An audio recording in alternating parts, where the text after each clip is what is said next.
நம்ம பேசிக்கான ஒரு காலர் நெக்கோட பேக் பார்ட் வந்து நம்ம ரெடி பண்ணிட்டோம். நம்ம ஆலியா மேம் போட்டிருக்கிற ப்ளவுஸில் பார்த்தீங்கன்னா ஷோல்டரோடைய ஸ்லீவும் அட்டாச் ஆகி வந்திருக்கும்.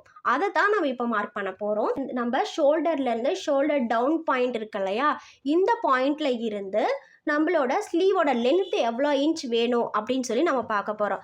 நான் பார்த்தீங்கன்னா 2.5 இன்ச் மார்க் பண்ணிக்கிறேன். நீங்கள் 2.5 இன்ச் இல்லை 2 இன்ச் இல்லை 3 இன்ச் கூட ஆட் பண்ணிக்கலாம். அது உங்களோட விருப்பம். நான் பார்த்தீங்கன்னா இந்த பாயிண்ட்ல இருந்து நான் 2.5 இன்ச் மார்க் பண்ணிக்கிறேன்.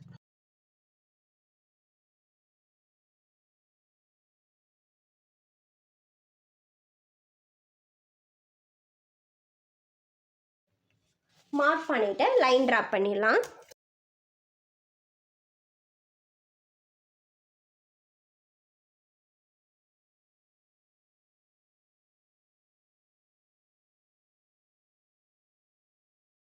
இனி இந்த 2.5 இன்ச் பாயிண்ட்டையும் நம்ம இந்த சென்டர் மார்க் பண்ணோம் இல்லையா, இந்த பாயிண்ட்டையும் ஜாயின் பண்ணிடலாம்.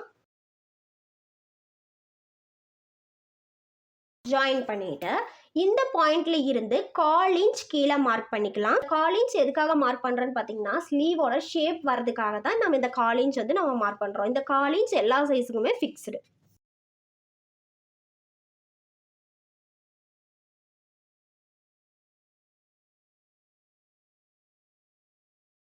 ஆம் ஹோல் ஸ்கேல் யூஸ் பண்ணி நம்ம இந்த வளைவு வந்து ட்ரா பண்ணியாச்சு. பார்த்தீங்கன்னா நம்ம பேக் பார்ட் வந்து முடிச்சாச்சு.